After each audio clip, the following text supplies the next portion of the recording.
Bum bum bum. Oh. Hey guys, how's it going? My name is Arden, and today we're talking about Dark Knight's Death Metal Guidebook number one. So, perhaps against my better judgment, I picked this book up. I say that not so much against death metal itself, which I enjoyed, but I reviewed the Legends of the Dark Knights book and found it had some problems, or at least it was a little disappointing. Overall, though, without getting into spoiling anything, this was a pretty solid book, pretty excellent tie-in. It did a lot of key things that I quite liked. If you are a fan of maps and little tour guides and extra little bits of information and trivia and knowledge about the different regions of the death metal world, this is the book for you. I'm the kind of person who loves that sort of thing, and I love all the little maps and fact sheets that this book provides. While it also has a number of little anthology stories, which felt a lot more substantial and polished than several in Legends of the Dark Knights. Probably because this only has 5 stories as opposed to the several in Dark Knight or in the Legends book. But whatever the case, this is a solid recommend from me. I quite enjoyed it. It features a laundry list of excellent writers and artists that put together some pretty cool content here.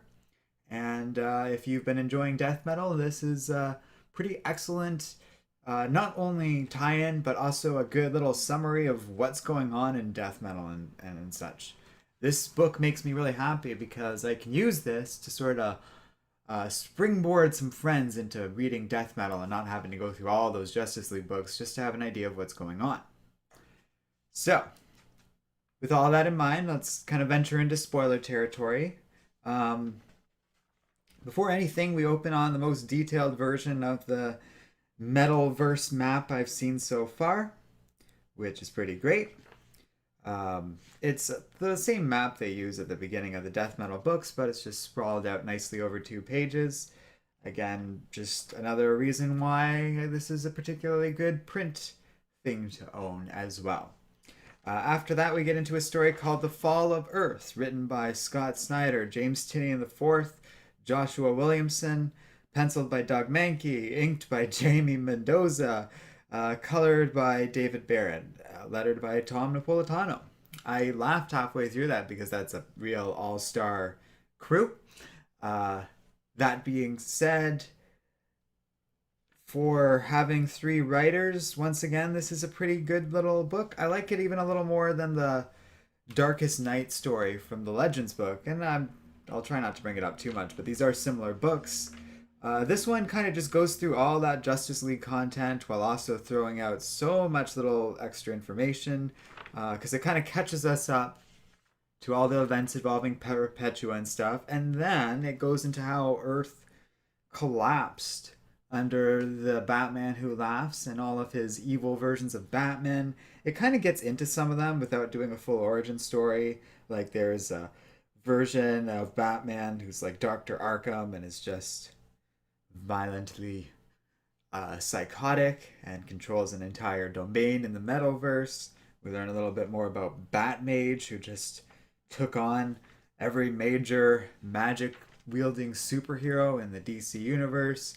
We see a little more of the dark side version of Batman. And then we just get a little taste of other random ones like Yellow Lantern Batman, all these characters that like basically were specifically designed to take out the Justice League, and we learned how they all got imprisoned on New Apocalypse. Okay stuff. It helps fill in a little bit of detail that we didn't necessarily have the full extent of. Like we get a better sense of what's going on with Swamp Thing, and I guess that was explained, but they kind of like go into like, oh, Batmage like just instantly set the green on fire and just ravaged the earth in the process. It's all pretty cool.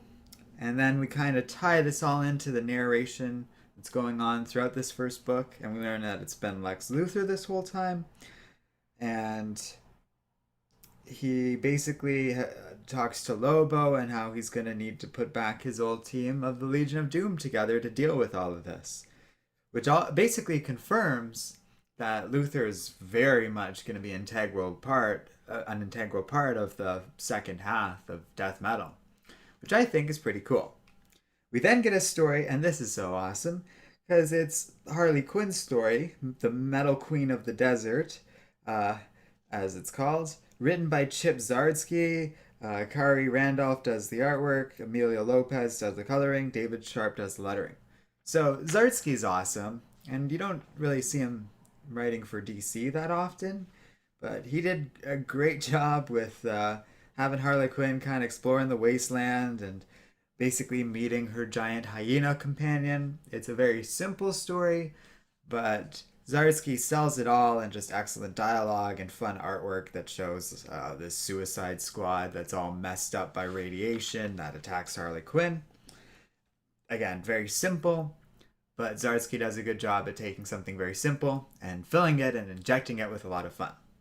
After that, the Umibozu by written and drawn by Becky Cloonan. Becky Cloonan's a really cool artist, and it's neat to see her just do this entire story on her own.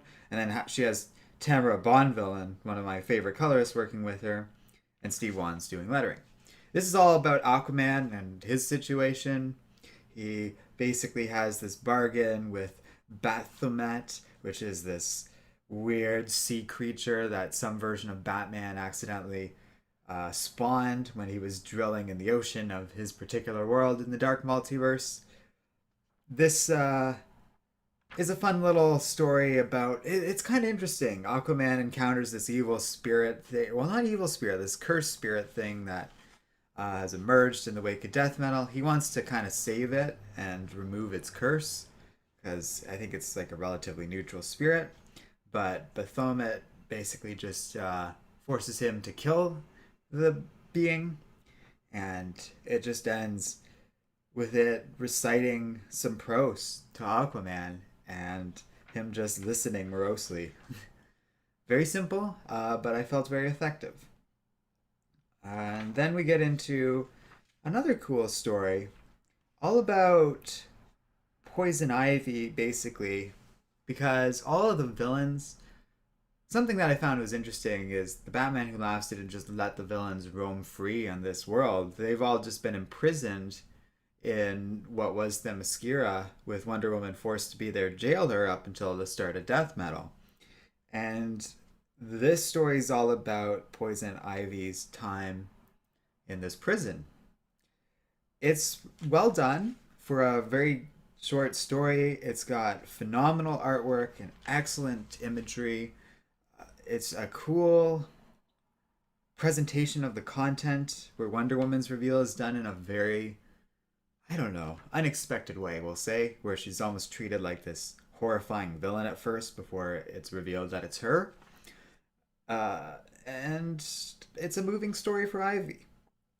Vita Ayala does the writing, Luis Guerrero coloring, Dan Panosian does the artwork, and Ferran Delgado does lettering. Probably my favorite story in all of this. Again, like these are all very simple stories, but they do a good job at sort of painting the larger narrative. Meanwhile, I'm skipping over the pages where they go over like all these extra little details of the world of death metal. So the page I'm looking at right now is Gotham, and it talks about how this all powerful remade Gotham City was stretched into a continent, and it's got that crazy living city going on, but they talk about other features which we probably won't actually see in death metal. These are just it's this page right here actually.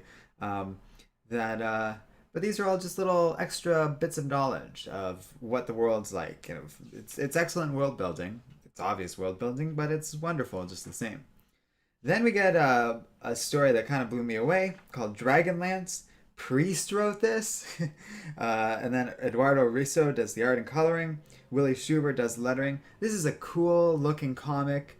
It reminds me of a lot of other Priest work, but he has his thumb, for a guy who's not involved with death metal at all, but is a fun writer. He has this thumb right on this story because it's all about how like Batman and Jonah Hex are fleeing from this giant Joker dragon. If you want to know what the Joker dragon looks like, just look at the thumbnail of this video. Meanwhile, the Black Ring is talking to him, and that's kind of revealed throughout the story in a very clever way that's using like a priest mainstay of these little text boxes. While Jonah Hex is kind of talking about how he wants to slay the Joker Dragon and how important that is to him.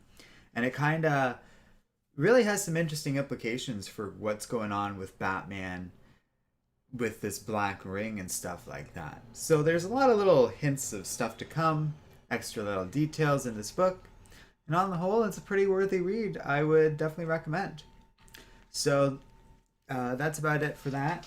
Next up, I did get the next Justice League book, and I got some interesting thoughts on that, and a couple of more DC things that I'll probably be kind of doing throughout the week. I worked all day today, so this is just an extra little stream at the end of the day. I don't think I'll be doing much more, but stay tuned tomorrow for Justice League, and thanks for watching, everybody. I'll see you guys next time here on Comic Island.